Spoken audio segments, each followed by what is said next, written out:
नमस्कार. लक्षवेधीमध्ये आपल्या सगळ्यांचं स्वागत. मी प्रसाद काथे. कांद्याच्या निमित्तानं महाराष्ट्रात शब्दबाण सुटू लागले आहेत.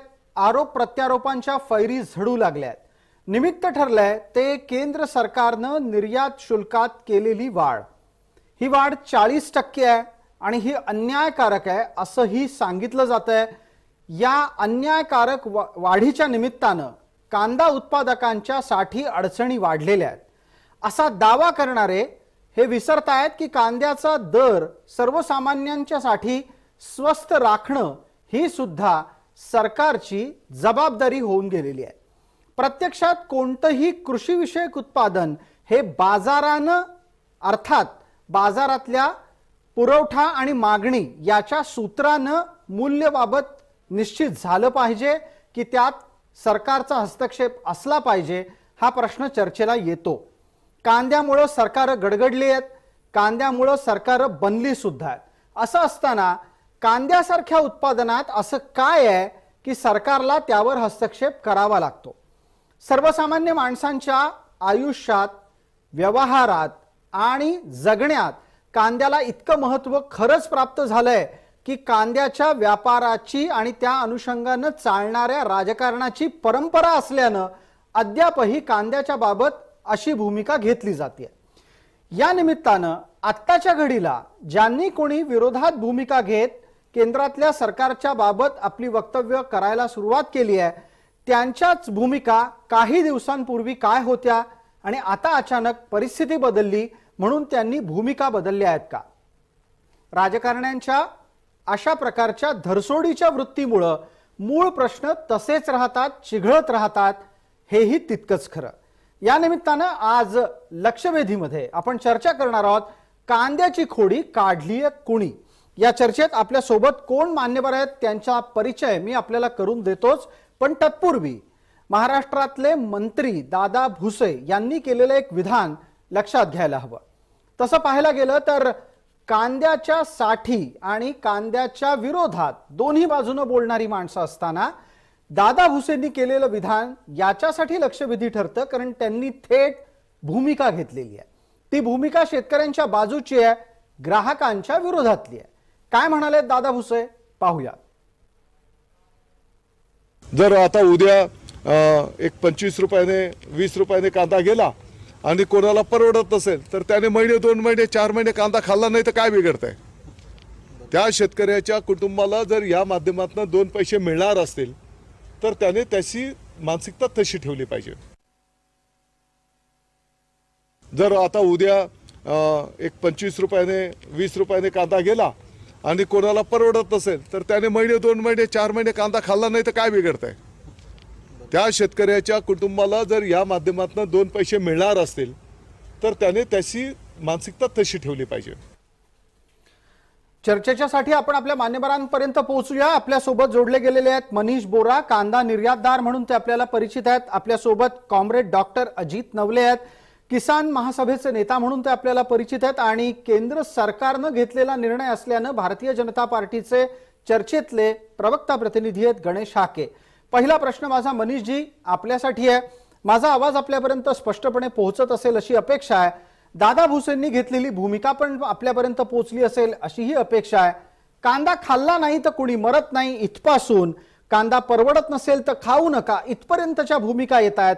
या भूमिका शेतकऱ्यांच्या बाजूच्या आहेत का व्यापाऱ्यांच्या बाजूच्या आहेत? मनीषजी.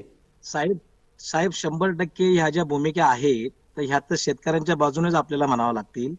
कारण की आपण गेल्या काही वर्षापासून बघतोय का शेतकऱ्याला एक तर दरवर्षी साधारणतः 2-3 महिने जे असतात की त्याच्यात त्यांना थोडाफार पैसा होत असतो. इतर महिने जर त्यांचे कॅल्क्युलेशन आपण केलं तर एव्हरेज मध्येच त्यांचा माल विकत असतो. त्याच्यात सुद्धा त्यांच्या मालामध्ये पाण्या पावसामुळे नुकसान होत असतं, चाळीमध्ये माल खराब होत असतात. तर ऑन ॲन एव्हरेज 2-3 महिने जर त्यांना चांगला भाव मिळत असेल तर 100% तो भाव मिळून दिला पाहिजे. ही त्यांची भूमिका योग्यच आहे आणि साधारणतः सर्व शेतकऱ्यांची भूमिका ती आहे. आज 20 रुपये किलो 25 रुपये किलो कांदे म्हणजे फार महाग झाला असं आपण सांगू शकत नाही. कारण की जर आज आपण पावशर मध्ये बोलायला गेलो तर साधारणतः तो 5 रुपये पावशरच झाला कांदा. पण आत्ताच्या घडीला मनीषजी निर्यात शुल्क लागू केलं, 40% निर्यात शुल्क लागू केलं. यामुळे कांद्याची निर्यात थांबून देशात कांद्याचे भाव वाढू नयेत अशा प्रकारचे तर्क दिले गेले. निर्यातदारांना अडचणी येत आहेत का? निर्यातदारांच्या अडचणी या शेतकऱ्यांपर्यंत पोहोचणार आहेत का? निर्यातदारांचा अडचणी साहेब असा आहे का ऑन टाइम जर आपण कुठलेही डिसिजन घेतोय, कोणतीही गोष्ट टाइम न देता साधारणतः 24 तास 48 तास जर कमीत कमी टाइम दिला, त्याच्या कमिटमेंट बाहेरच्या देशामध्ये आपण निर्यातदारांनी केलेली असते. प्रत्येकाचं ऍडव्हान्स काम असतं किंवा आपण ऍडव्हान्स कमिटमेंट देतो. त्या कमिटमेंट पूर्ण करण्यासाठी थोडी जर वेळ दिली असती तर योग्यरित्या तो मेसेज बाहेर गेला असता. परंतु आज टाइमवर बंद झाल्यानंतर कुठल्याही प्रकारे हालचाल करता नाही, येत पण नाहीये. पण मनीषजी, यातला एक मुद्दा असाही उपस्थित करतो पटकन की अशा प्रकारचे जर निर्णय आधी सांगून घेतले गेले तर त्याच्यातून सुद्धा आर्थिक लाभ मिळवण्याचा प्रकार आणि प्रवृत्ती दिसते. त्याच्यात व्यापारी मोठ्या प्रमाणात नफा कमवून मोकळे होतात, शेतकरी आहे तिथेच राहून जातो, ग्राहक सुद्धा तिथेच राहून जातो. होऊ शकतं, परंतु जास्त वेळ न म्हणता मी 24 तास 48 तास फक्त किरकोळ मुदत सांगतोय. महिने 2 महिने किंवा 10 दिवस 8 दिवस नाही, 24 तास 48 तास जर मुदत दिली तर कमीत कमी जे कंटेनर आज आपल्या मुंबईला 150 कंटेनर अटकलेले आहेत, कमीत कमी त्या लोकांना तरी चान्स मिळतो का तो माल तरी देशाच्या बाहेर निघून जातो. किंवा जर आम्हाला माहिती आहे का 2 दिवसांनी बंद होणार आहे तर आम्ही सुद्धा मग ते लोड करत नाही किंवा समोरच्याला ते आम्ही सांगून देतो की बाबा असं असं होणार आहे, तुम्हाला जर परवडत असेल 40% ड्युटी लावून तर तुम्ही आमच्याकडून घ्या, अदरवाईज ती कन्साइनमेंट कॅन्सल करा. यावर पटकन आपल्याला खुलासा घ्यावा लागेल, तो गणेश हाके यांचा आहे. गणेशजी, 40% निर्यात शुल्क लागू करण्याच्या मागे काही तर्क आहे? तो असेल तर आता ज्या पद्धतीनं मनीष बोरा यांनी सांगितलं की तुम्ही निर्णय घेताना किमान कल्पना तरी द्यायला हवी, 24 तासाची दिली असती तरी बरी झाली असती. कारण अनेकांचे निर्यातीच्या बाबतीतले जे काही सौदे ठरलेले आहेत ते महिने ठरलेले असतात. बघा, देशातली जी काही परिस्थिती असते त्या परिस्थितीच्या अनुषंगानं केंद्र सरकार अशा स्वरूपाचे निर्णय घेत असतं. आणि आपण जसं म्हणालात तसं की जर ह्या गोष्टी सांगून जर केल्या तर त्याचे जेवढे फायदे तेवढे त्याच्यापेक्षा अधिक गैरफायदेच अधिक लोक घेतात. आणि यावेळेला म्हणून सरकार विचार करत असताना सरकार ना व्यापाऱ्याचा विचार करत किंवा कोणाचा फायदा होईल याचा असा विचार, म्हणजे नुकसान होऊ नये आणि त्यातल्या त्यात ग्राहकांच्या दृष्टिकोनातून किंवा शेतकऱ्यांच्या दृष्टिकोनातून निर्णय घेत असताना सरकार दोन्ही बाजूचा विचार करून निर्णय घेत असतं. आणि म्हणून सरकार निर्णय घेत असताना त्याची लोकांना ऍडव्हान्स मध्ये सांगून निर्णय घेणं हे शक्य होत नाही आणि ते उचितही असत नाही. 2 गोष्टी. तुमचा दुसरा प्रश्न असा होता जी की हे याच्या मागे काही तर्क आहेत. अगदी म्हणजे त्या निमित्तानं हेही स्पष्ट करणं गरजेचं आहे की कांद्याचे भाव चढायला लागलेत, चढते कांद्याचे भाव थांबवण्यासाठी तुम्ही प्रयत्न करतात असा तुमचा तर्क असेल तर त्यांनी होणारी आंदोलनं टाळता येत नाहीत का? विश्वासात घेऊन काम करता येत नाही का? नाही, दुसरं तुम्ही जे आपल्या प्रसादजी तुम्ही जे म्हणालात ना की ह्याच्या मागे कारण आहेत. 2 गोष्टी अशा आहेत की आज आपल्याकडे कांद्याची असलेली उपलब्धता, लागणारं रोजचं आपल्याला लागणारं आपल्या भारतामध्ये त्याचं जे काही कन्झम्पशन होत आहे ते, आणि मग अशा परिस्थितीमध्ये आपल्या देशातल्या लोकांचा विचार आपण करायचा आहे पहिल्यांदा. आणि हे करत असताना जर आज आपल्याकडे असलेले जे कांद्याचं जे उत्पादन आहे ते आता मुळात यावर्षी पाऊस सगळ्या ज्या भागामध्ये कांद्याचं मोठ्या प्रमाणात उत्पादन होतं त्या भागामध्ये पाऊस फार उशिरा आलाय. त्यामुळं कांद्याची म्हणजे लागवडही फार म्हणजे गेल्या वर्षीच्या तुलनेनं फार कमी प्रमाणात झाली आहे. म्हणून उत्पादन फार म्हणजे जे यायला पाहिजे ते उत्पादन तितकं अपेक्षित उत्पन्न असणार नाही. त्यामुळे कांद्याची आपल्याला निश्चित टंचाई भासणार आहे. कांद्याची टंचाई भासणार ही शक्यता लक्षात येताच केंद्राकडून पावलं उचलली गेली असा तर्क आहे. कॉम्रेड डॉक्टर अजित नवले आपल्या सोबत आहेत. अजितजी, आपण तर सांगून टाकलं की जे आंदोलन आता सुरू झालंय कांद्याचं ते केवळ आणि केवळ लासलगाव नाशिक पुरतं मर्यादित राहता कामा नये. ते आंदोलन पुढे गेलं पाहिजे, ते आंदोलन राज्यभर पसरलं पाहिजे. पण कांदा जिथं होतो तिथलं आंदोलन राज्यभर नाही पसरणार. तुमचा हेतू हा सगळ्याच कृषी उत्पादनांच्या बाबतीत आंदोलन उभं करण्याचा आहे का? नक्कीच सगळ्याच शेतकऱ्यांच्यासाठी आंदोलन उभं करण्याची नितांत गरज आहे. कारण केंद्र सरकार हे हेतुतः स्वतःची वोट बँक सेक्युअर करण्यासाठी सातत्यानं शेतकरी विरोधी निर्णय घेताना आपल्याला दिसतंय. सुरुवातीला आपण बघा, दूध पावडरची आयात करण्याचा आणि दुग्ध पदार्थ आयात करण्याचा निर्णय हा जाहीर करण्यात आला आणि दुधाचे भाव हे 35 रुपयावरून 25 रुपयापर्यंत खाली कोसळले. दूध उत्पादक शेतकऱ्यांनंतर दुसरा घाला हा टोमॅटो उत्पादकांवर घालण्यात आला. ज्यावेळी आम्ही आमचे टोमॅटो भाव मिळत नाही म्हणून रस्त्याच्या कडेला अक्षरशः ढिगाने फेकून देत होतो, त्यावेळी 2 नव्या पैशाची मदत ही टोमॅटो उत्पादकांना झाली नाही. मात्र टोमॅटोचे भाव थोडे वाढले की सरकारने हस्तक्षेप केला आणि टोमॅटो खरेदी करू करू ग्राहकांपर्यंत, नेपाळमधून अणू ग्राहकांपर्यंत पोहोचवले आणि वाढलेले टोमॅटोचे भाव हे पाडलेले आहे. आता कांद्याच्या बद्दल 3 महिन्यापूर्वी आम्ही आमचे कांदे हे 500-600 रुपयाने विकले. अगदी माझा स्वतःचाही कांदा जी. मी 400 रुपये प्रति क्विंटलने विकला. त्यावेळी शेतकरी ओरडून सांगत होते की आम्हाला मदत करा. त्यावेळी नव्या फुटक्या कवडीची मदत सुद्धा रब्बीच्या कांद्यासाठी शेतकऱ्यांना केली गेली नाही. आणि आता ज्यावेळी थोडेसे 2 रुपये जादा मिळायला लागलेले आहेत, ते सुद्धा फार नाहीये. 2000 रुपये किंवा 2200 रुपये याच्यामुळे काही सोन्याची कौलं आमच्या दारावर बसणार नाहीयेत, तर लगेच हस्तक्षेप केला जातोय. हा सातत्यानं शेतकरी विरोधी हस्तक्षेप आहे. मग आणि याच्यातला प्रश्न कॉम्रेड डॉक्टर अजित नवले आपल्यासाठी आहे. तुम्ही म्हणताय की हा शेतकरी विरोधी निर्णय आहे. हा शेतकरी विरोधी निर्णय हा सरकारच्या ग्राहक पोषक धोरणाचा भाग आहे का? शहरी भागामध्ये कांदा स्वस्तात गेला पाहिजे, शहरी भागात कांदा पुरेसा उपलब्ध झाला पाहिजे, वेळेत उपलब्ध झाला पाहिजे, या सगळ्यांमुळे हे निर्णय होत आहेत असा आक्षेप आहे. भारतातील एकूण लोकसंख्येपैकी 65% लोकसंख्या ही शेती आणि शेती आधारित अशा प्रकारच्या उद्योगावर अवलंबून आहे. 65% लोक कधी कांदा उत्पादक म्हणून मारायचे, 65% लोक कधी दूध उत्पादक म्हणून मारायचे, 65% लोक कधी टोमॅटो उत्पादक म्हणून मारायचे. आणि मग कुठले ग्राहक? हे 65% लोक ग्राहक नाही आहेत. या 65% लोकांनी कधी आंदोलन करून शेतीमालाचे भाव पाडा असं सांगितलंय? पण औषधाचे दर वाढतात त्यावेळी अशा प्रकारचे आयात होते. ज्यावेळी बाकी इतर जीवनावश्यक गोष्टींचे भाव वाढतात त्यावेळी अशा आयात होते. पेट्रोल डिझेलचे भाव नाही पण- मोठ्या प्रमाणात वाढलेले आहेत, गॅसचे भाव मोठ्या प्रमाणात वाढलेले आहेत. त्याच्याबाबत हस्तक्षेप झालेला आहे. ग्राहकांसाठी जर स्वस्ताईत आणायची आहे तर डिझेल आणि पेट्रोलचे भाव कमी करा. ग्राहकांसाठी जर खरोखर स्वस्त आणायची आहे तर जी गृह कर्ज दिली जात आहेत, बाकी वेगवेगळे कर्ज दिले जात आहेत, त्याच्यामध्ये काही सवलती द्या. बिलकुल Corporate अजित नवले, कंपन्यांना- याच्यावरचं उत्तर आपल्याला घ्यायला लागेल. भारतीय जनता पार्टीचे प्रतिनिधी आपल्या सोबत आहेत, पण तुम्ही ज्या ज्या मुद्द्यांचा स्पर्श केलात त्यातला तपशील फक्त पुरवतो. नंबर 1, पेट्रोल डिझेलचे दर गेले कित्येक महिने नियंत्रित राखले गेलेले आहेत, ते वाढत नाहीयेत. गृहकर्जांच्या बाबतीमध्ये आता स्थिर व्याजदराचा पर्याय आलेला आहे आणि गृहकर्ज कमी व्याजाने मिळावीत याच्यासाठी प्रयत्न होतोय. सगळ्या सरकारांकडून हे होत असतं, आत्ताच्याही सरकारकडून ते होत आहे. पण मला तुम्ही उपस्थित केलेला एक मुद्दा गणेश हाकेंपर्यंत न्यायचा आहे आणि त्याच्यानंतर मनीष बोरा यांच्यापर्यंतही आपण नव्या प्रश्नाच्या निमित्तानं पोहोचू. गणेश हाके, ज्या वेळेला असं म्हटलं जातं की मतपेढी सुरक्षित करण्याच्यासाठी शेतकऱ्याच्या खिशाला कात्री लावत सरकार निर्णय घेत आहेत, केंद्र सरकारच्याकडून कांद्याच्या बाबत घेतला गेलेला निर्णय हा त्यातलाच एक भाग आहे असा आरोप आहे. तुम्हाला उत्तर देता येणार आहे? येतो. नाही, आमचे मित्र अजित नवले साहेब नेहमीच अशा पद्धतीचे आरोप या सरकारवरती करत असतात. माझं त्यांना एक नम्र निवेदन आहे त्यांना की ते जे म्हणाले की कांद्याचे जेव्हा किमती कमी झालेल्या होत्या तेव्हा सरकारनं काय केलं. अजित नवले साहेबांना मला एक त्याची आठवण करून देतो की पर क्विंटल 350 रुपये प्रमाणे ज्या सरकारनं अनुदान दिलं, अनुदानाचे सगळे प्रस्ताव आज सरकारकडे आलेत आणि त्यातलं ते मंजूर करून शेतकऱ्यांना त्या पद्धतीचे पैसे दिले जाणार.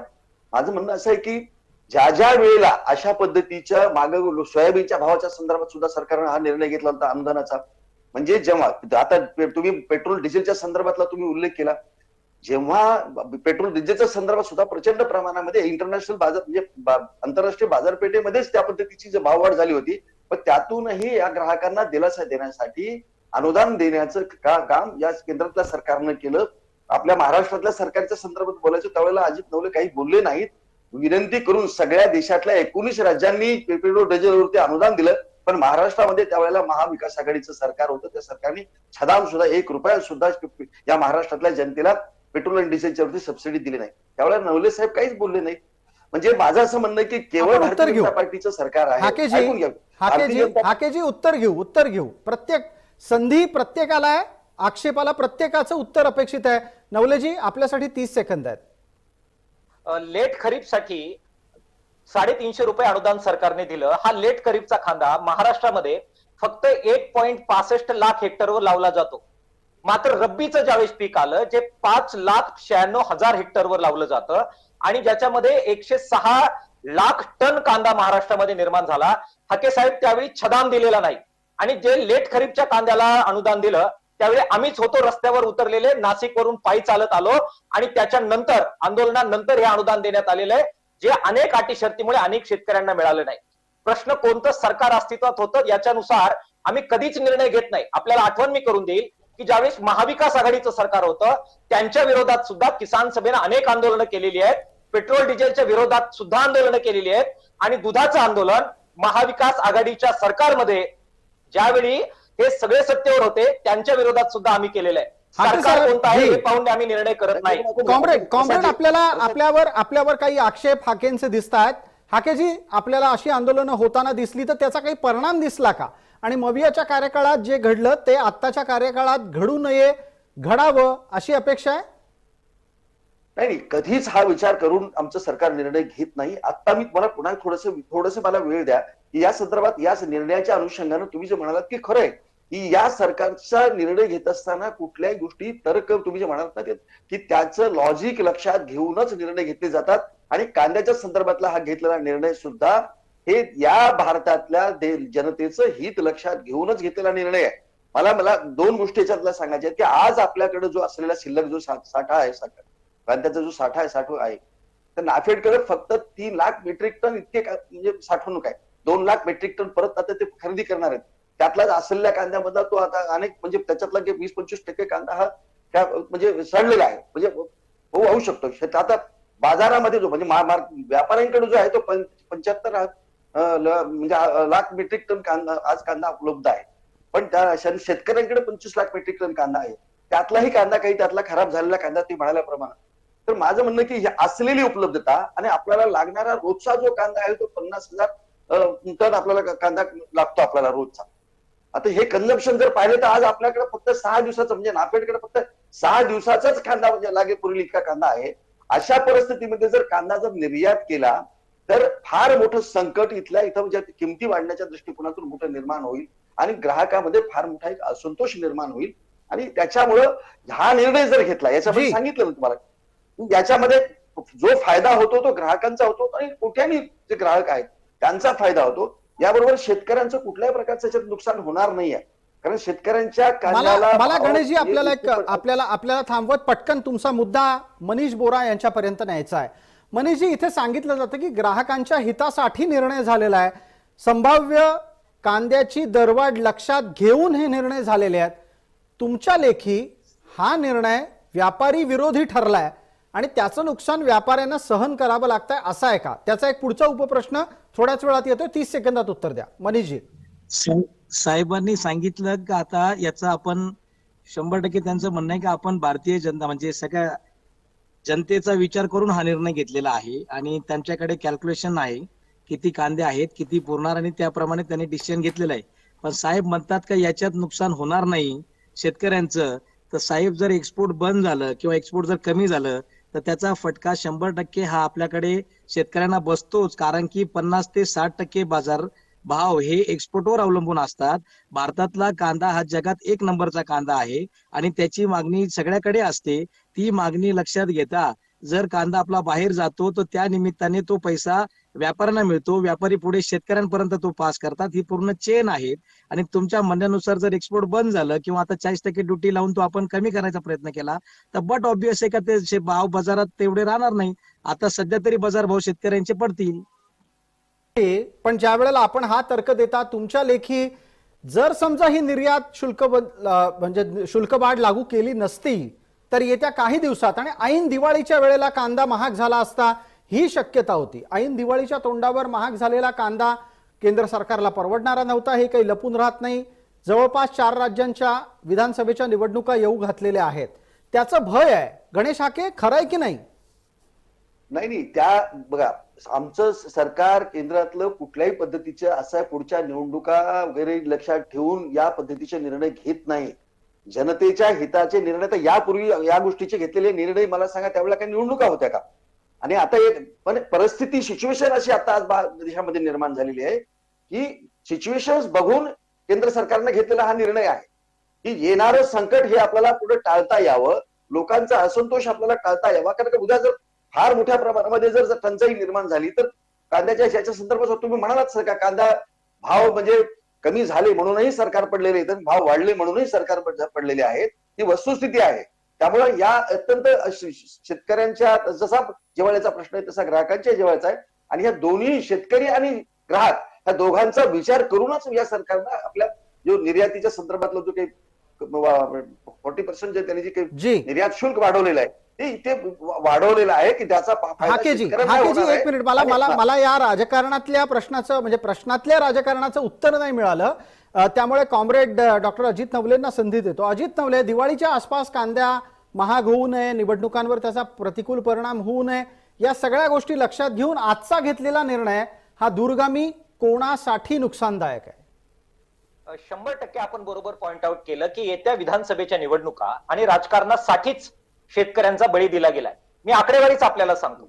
2022 साली एकूण महाराष्ट्रामध्ये कांदा निर्माण झाला तो 219.5 लाख टन कांदा आपल्याकडे होता. त्याच्यात नाफेडच्या वतीने किती खरेदी झाली?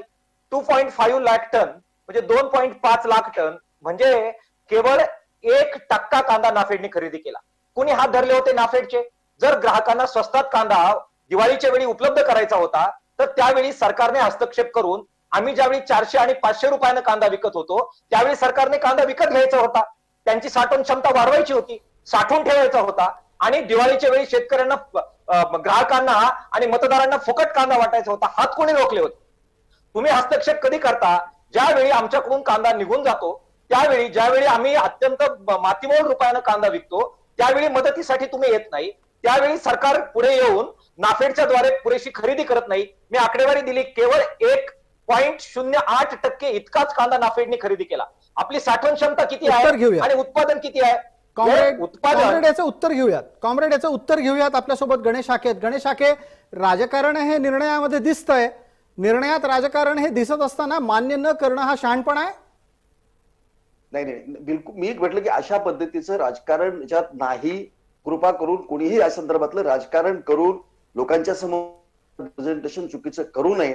मी तुम्हाला एक उदाहरण देतो. 1 एप्रिल ते 4 ऑगस्टच्या दरम्यान, म्हणजे एप्रिल ते ऑगस्ट या दरम्यान 10.25 लाख मेट्रिक टन कांद्याची निर्यात झालेली आहे.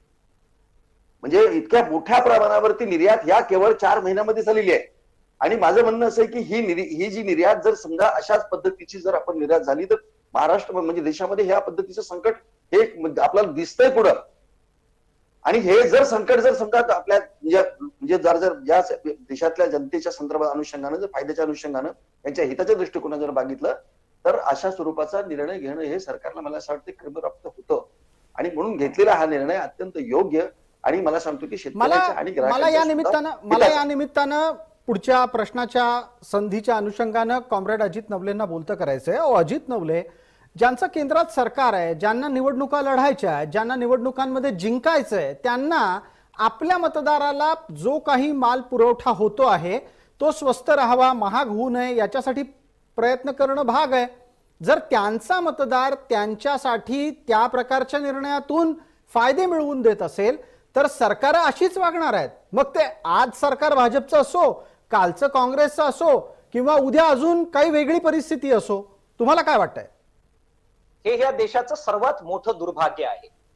मतदार ज्यावेळी सरकार निवडून देतात त्यावेळी कल्याणकारी राज्य व्यवस्थेमध्ये जो पिसलेला आहे, आत्महत्या करतो आहे, संकटात ग्रास्त आहे, त्याच्या मागे उभं राहणं अपेक्षित असतं. आपण ज्यावेळी दिल्लीच्या ध्वजारोहणाच्या प्रसंगी भाषण करता त्यावेळी सांगितलं जातं की सगळ्यात गरीब, सर्वात वंचित घटकाच्या मागे आपण आहोत. आणि ज्यावेळी शेतकरी आत्महत्या करतो, संकटात सापडतो, त्यावेळी मात्र त्याची बाजू न घेता आपला होकल अशा स्वरूपाचा जो वर्ग आहे, मतदार जो वर्ग आहे, जो कदाचित संख्येने शेतकऱ्यांपेक्षा कमी संख्येने आहेत, त्याची बाजू घेतली जाते. हे दुर्दैव आहे.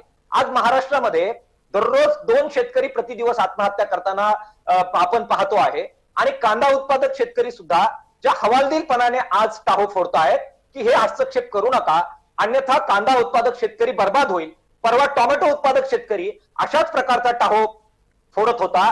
आज 34 रुपयाचा दुधाचा भाव हा ज्यावेळी 25 रुपयावर आलेला आहे त्यावेळी दूध उत्पादक शेतकरी टाहो फोडतो आहे. हे सगळे लोक भारताचे नागरिक नाही आहात का? हे सगळे लोक याच्यावर माझा एक प्रश्न आहे आपल्याला, आपण उत्तर द्यायचे आणि त्याचबरोबर मनीष बोरा आपल्या सोबत आहेत, तेही उत्तर देतील. माझा आपल्यासाठी असा प्रश्न आहे की 2022च्या सालामध्ये एप्रिल ते डिसेंबर या वेळेला अशा प्रकारची परिस्थिती नव्हती. मग तेव्हा कांद्याचे भाव कोणी पाडले होते? आणि तेव्हा कांद्याचे भाव पाडणारी माणसं ही कृषी संदर्भात शेतकरी विरोधी नव्हती का? डॉक्टर अजित नवले, आपल्याकडून उत्तर हवंय. आपण अनेक वेळा पॅनल डिस्कशनवर एकत्र बसलेलो आहे आणि जी. त्यामुळे आपल्याच चॅनेलवरच्या बाईट्स आणि आमचे वक्तव्य जर आपण काढून पाहिले तर आपल्या असं लक्षात येईल की महाविकास आघाडीच्या बाबत सुद्धा आणि काँग्रेस राष्ट्रवादीचं सरकार होतं तेव्हा सुद्धा आमची वक्तव्य आणि किसान सभेच्या भूमिका आपण काढून बघा. आम्ही या पक्षाच्या कोणतं सरकार आहे यानुसार कधीही निर्णय घेतलेले नाहीत. कांदा उत्पादक शेतकऱ्यांना तेव्हाही आपल्याला नाव आठवण करून द्यायची आहे की ज्यावेळी कोविडचा काळ होता जी. त्यावेळी टोमॅटो उत्पादकांवर वाईट वेळ आली, त्यावेळी महाविकास आघाडीचं सरकार होतं, उद्धव ठाकरे साहेब मुख्यमंत्री होते, जी. त्यांच्या विरोधात सुद्धा आंदोलनं रस्त्यावर उतरून कोविडच्या केसेस अंगावर घेऊन आंदोलनं करणारे आम्ही माणसं आहोत. तुम्ही साक्षीदार आहात. गणेश फक्त हाकेंना सत्तेवर पटतंय का? बोलणं आपण हा संधी नाही. देऊयात. वेळेची मर्यादा आहे. गणेश हाकेंना पटतंय का? गणेशजी 30 सेकंदात. मी अजित नवले सरांच्या मताशी सहमत नाही. 2014 पूर्वी या महाराष्ट्रामध्ये ज्या पद्धतीची परिस्थिती होती, शेतकऱ्यांच्या वरती ज्या पद्धतीचे दुधाचे भाव असतील, त्यांच्या कर्जमाफीच्या संदर्भातला विषय असेल, या संदर्भामध्ये अजित नवले साहेब आपण काय करत होतात? पण 2014 साली जेव्हा युतीचं सरकार महाराष्ट्रामध्ये आलं तेव्हा तुम्ही दुधाचं आंदोलन सुरू केलं, तुम्ही शेतकऱ्याच्या कर्जमाफीची आंदोलन केली. म्हणजे जेव्हा जेव्हा भारतीय जनता पार्टीचं सरकार इथं आलं असेल आणि आता केंद्रात जेव्हा केंद्रातल्या संपूर्ण या सरकारच्या विरोधामध्ये आपण सातत्यानं एक आंदोलन करतात किंवा काय विरोध करतात. माझं म्हणणं की तुमचं जे काही धोरण आहे किंवा तुमचं काही जे काही दिशा आहे तुमची ती केवळ या सरकारच्या विरोधामध्ये आहे. भारतीय जनता पार्टीची सरकार जिथं असतील तीच तुम्हाला फक्त तिथं त्यांना विरोध करायचा आहे, या सरकारला विरोध करायचा आहे. आणि म्हणून याच मुद्द्याला पकडतोय पटकन. गणेश हाकेंनी मांडलेला मुद्दा आहे. मला पहिल्यांदा तर यावर मनीष बोरांचं उत्तर लागेल आणि त्यानंतर मी कॉम्रेड डॉक्टर अजित नवले आपल्याला ही संधी देईन. मनीष बोरा, आपण याचं उत्तर द्यावं. तुमच्या आंदोलनाच्या मागची खरी प्रेरणा कोणाची?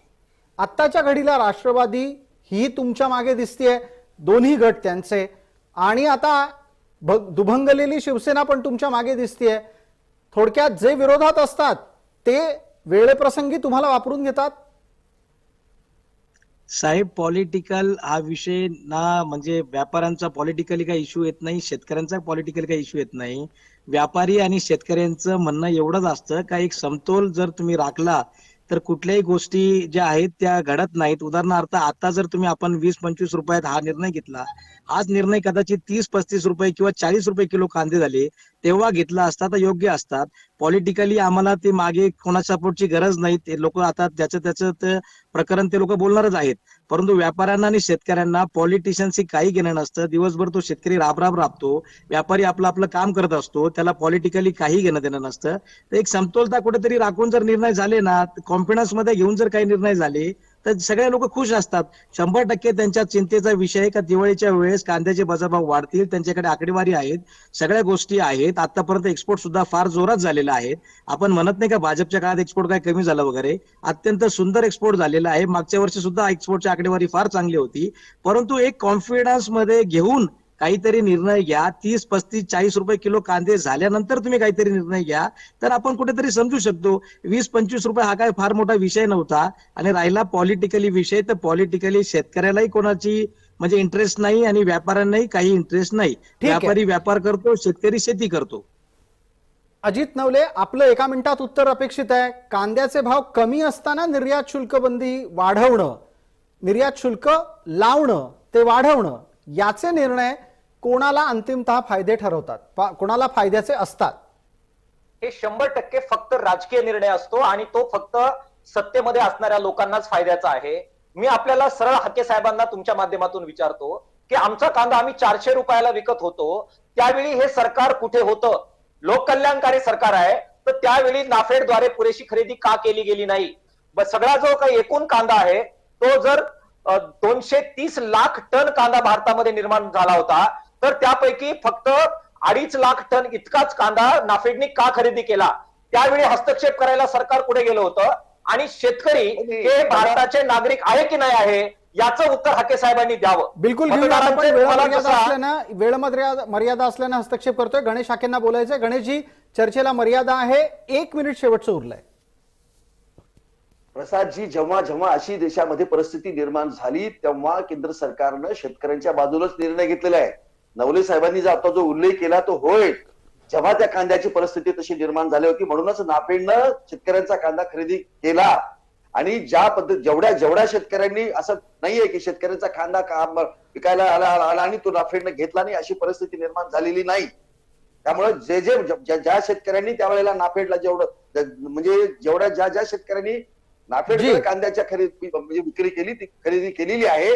त्यामुळे शेतकऱ्यांच्या बाजूनं ह्या सरकारनं, आतापर्यंतच्या या सरकारनं, केंद्रातल्या सरकारनं जे निर्णय घेतले ते शेतकऱ्यांच्या बाजूनं, शेतकऱ्यांच्या हिताच्या दृष्टीने कुठेही शेतकरी अडचणीत येणार नाही, त्याचे आर्थिक नुकसान होणार नाही, याची काळजी सरकारने घेतली आहे. आपण अपेक्षा व्यक्त करताय, प्रत्यक्षात बाजारातलं चित्र काय आहे ते आपण पाहतो आहोत. आत्ताच्या घडीला दुखावलेले घटकही समोर आहेत. तुर्तास या कांद्याच्या निमित्तानं तुम्ही कोणाला पीज करू शकता, याचा अर्थ तुम्ही कोणाची बाजू घेऊ इच्छित आहात, कोणाच्या विरोधातल्या भूमिका आहेत ते समोर आलंय.